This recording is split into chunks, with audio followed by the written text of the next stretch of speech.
This will be a day long remembered. Now I am the master. Welcome to another episode of Legends and Theories, and welcome to my review of the She-Hulk finale, the ninth episode, Whose Show Is This? And even though I didn't hate this show for most of it, I thought it was okay. It wasn't bad or anything. This finale was one of the worst things I've ever seen. It was extremely bad writing decisions, and with it, it was in one specific scene that completely ruined the entire show. I'll go into that in a minute, but besides that, the episode was okay. With it, I feel like they resolved basically everything with her being in the Hulk form way too quickly. This episode needed to be a lot longer, and just looking at it, it is not the shortest episode. It is sort of like the third shortest episode, although there's a lot of ones that are on the same length. But with it, it feels like they just didn't have enough time to tell this story. And that's not even my problem with it. I feel like that was just a little thing. It's understandable they just kind of had that done quickly. They probably could have benefited from cutting one of the episodes and having this finale be two parts. And with it, I think that it is pretty ridiculous where they went with this, and even though it was sort of comic accurate, it was a really bad scene in terms of just a story. And looking at it,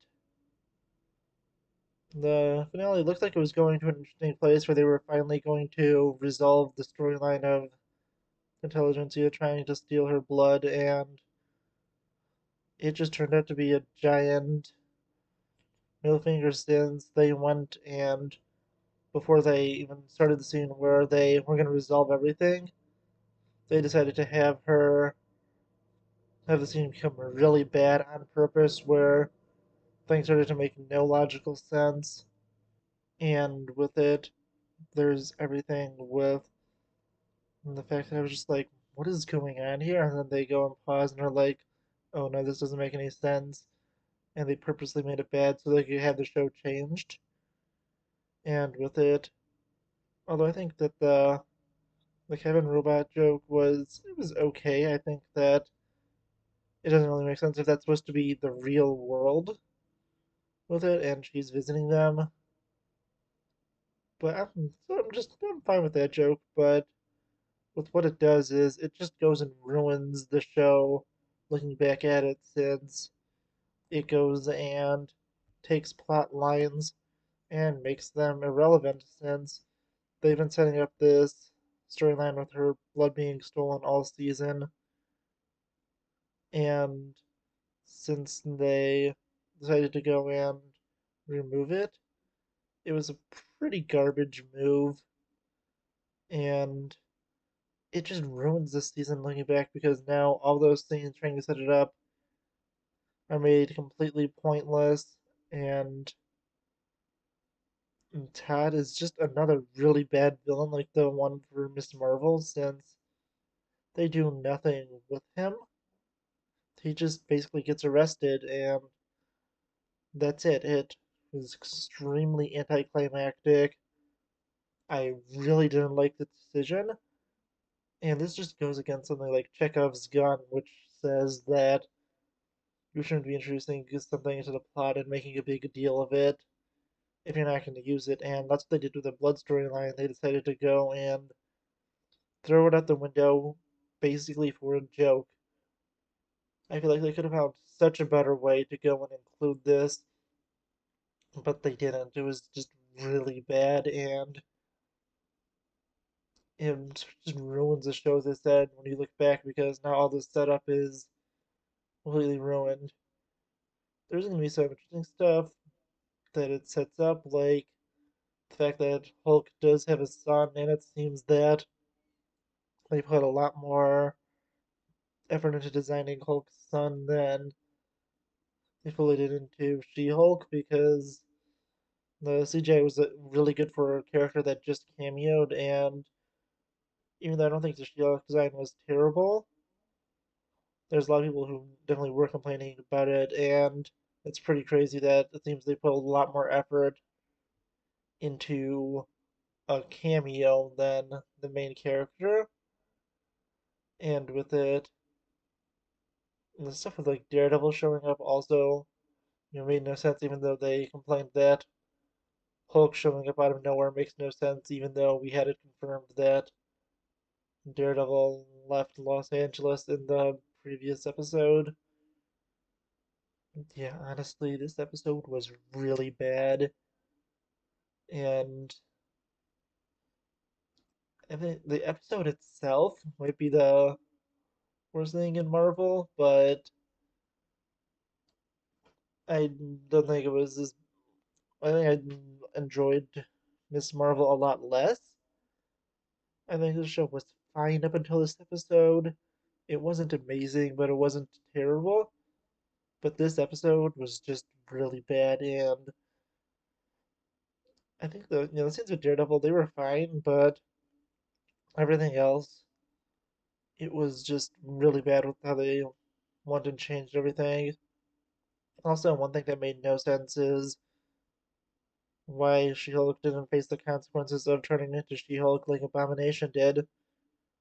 With it, she had the exact same type of deal that Abomination did that she would be able to be set free as long as she didn't turn into She-Hulk, and she did turn into She-Hulk, and nothing happened to her. I don't see how exposing the person who exposed her really does anything since she nearly hurt or killed people and still destroyed property, going nuts as She Hulk in the last episode. So that really makes no sense. And honestly, I just did not like this episode. And my reviews have been more neutral than anything. But this one, it was just really bad. But yeah, I'm gonna go watch Pennyworth because I need to see something that doesn't make me want to punch someone because of how bad it was. Because this was just, it was unwatchable. But please let me know what you thought of this finale in the comments. I know this is aggro to what She-Hulk does in the comics, but they handled it in the worst way possible. And one thing I wanted to mention before I finish up is also the fourth wall stuff really makes no sense since it seems that she just knows or doesn't know what the plot wants her to know since in the episode where Wong first appeared, I think it was episode 3 or 4, she didn't know who Wong was until she fourth wall broke and knew who Wong was and how popular he was, but then didn't know who Daredevil was, who is a lot more popular than Wong in the previous episode. And then in this one, she knows who the X-Men are, and it also just, made no sense. And also, there's the fact that now she would know something like Secret Wars is coming and be able to figure this out and know everything with Kang and is technically doing nothing about it since she went into the real world. But I guess you could, kind of understand that. And I feel like this is just an entire thing just to kind of point out that, yeah, they realize people have criticisms of Marvel Studios and then also to make fun of the toxic people online, which I feel like is greatly over exaggerated to how many people there are. Because basically any criticism could be seen as toxic because I feel like I'm giving a valid criticism here, but people could still say this is toxic because let's say something bad about a female led show. I don't want to get into this, but I just really didn't like this episode.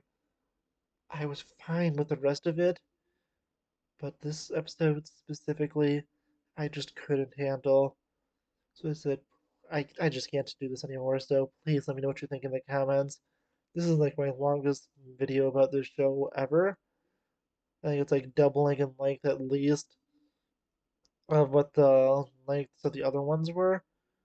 But I just really needed to talk about this. They did not do a good job.